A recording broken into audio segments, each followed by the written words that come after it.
국내의 여러 프로라이프 단체와 우리가 연합하고 있는 이름으로 태아여성보호 국민연합이라는 이름으로 저희가 많이 모이고 있는데요. 앞으로도 많은 관심을 보여주시고 응원해 주시면 감사하겠습니다.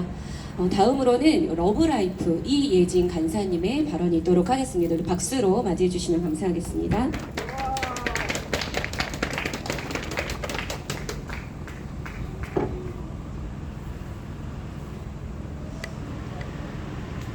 안녕하십니까. 저는 학생 때 낙태에 대한 얘기를 관심이 없는 채로 오랫동안 살아오다가 낙태죄가 폐지되고 나서야 그런 법이 있었구나 하면서 그때부터 관심을 갖게 되기 시작했습니다. 그리고 지금 이 정부에서 낙태를 합법화하는 법안을 이제 정부의 5개년 계획 안에 집어넣었다는 소식을 듣고 굉장히 놀랐습니다. 대한민국에서는 자녀를 자기 스스로 죽여왔던, 그리고 국가가 그러한 것들을 옹호해왔던 시간들이 상당히 길다는 것도 이 낙태죄에 대해서 관심을 가지면서 알게 되었습니다. 여러분, 60년대 산하제한 정책을 대한민국이 했던 일들을 기억하십니까?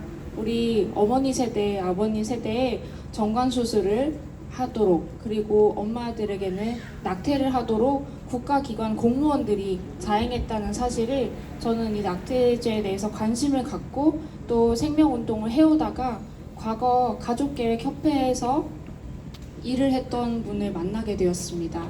한 달에 배당을 받아서 낙태를 하도록, 그리고 정관수술을 할 수 있도록 그렇게 권유를 하는 업무를 맡았다고 해요.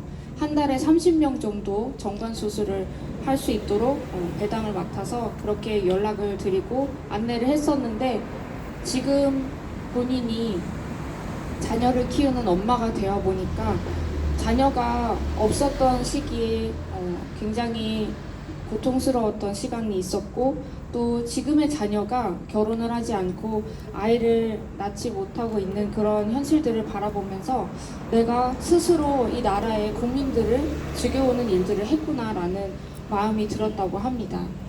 대한민국은 산하제한 정책을 시행했던 이유가 있었습니다. 경제적 이유라는 사유가 있었는데, 사실은 인구 폭발로 인해서 전 세계가 위기에 빠질 거라는, 식량난에 빠질 거라는 그런 왜곡된 시각들을 굉장히 많은 분들이 받아들이고 그에 맞춰서 산하제한 정책을 대한민국이 받아들이고 진행해 왔었고, 또 가족계획협회에 많은 금전적인 지원을 받았었습니다.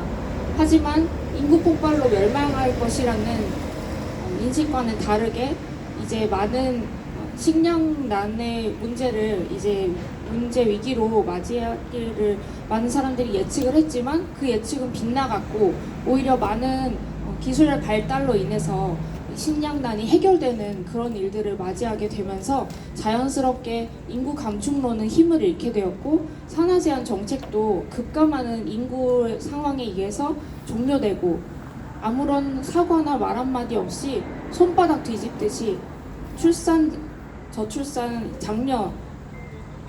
장려 정책으로 이제 법안을 바꾸는 모습들을 보게 되었습니다. 대한민국을 사실 저출산 국가로 만들게 된 가장 큰 요인은 부모가 자녀를 스스로 죽이게 만드는 것, 그리고 국가가 국민의 생명을 소중하게 여기지 않고 시대의 흐름에 따른다면서 국민의 미래에 대해서 좀 더 깊이 생각하지 못하고 그러한 법들을 적용해 왔던 것에 문제가 있다고 생각을 합니다. 그런데 지금 제2의 산하정책과 다름이 없는 일들을 이 정부에서 하려 하고 있습니다.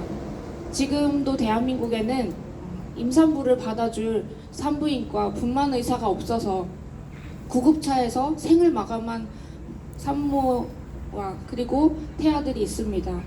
의사가 없어서 구급차에서 출산하는 건수가 1년에 100건을 넘어선다고 합니다.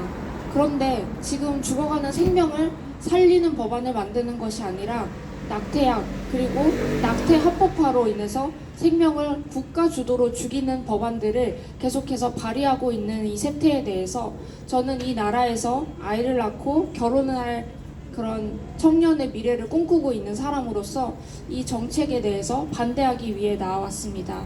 이재명 정부에게 요청합니다.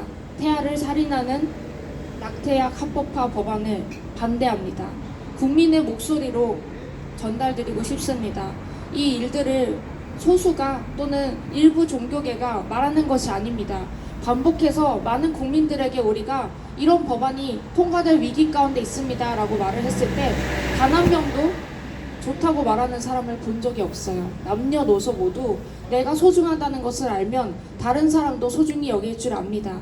부디 이 정부가 미래의 국민이 태아를 소중히 여기는 국가가 되기를 소망합니다. 감사합니다.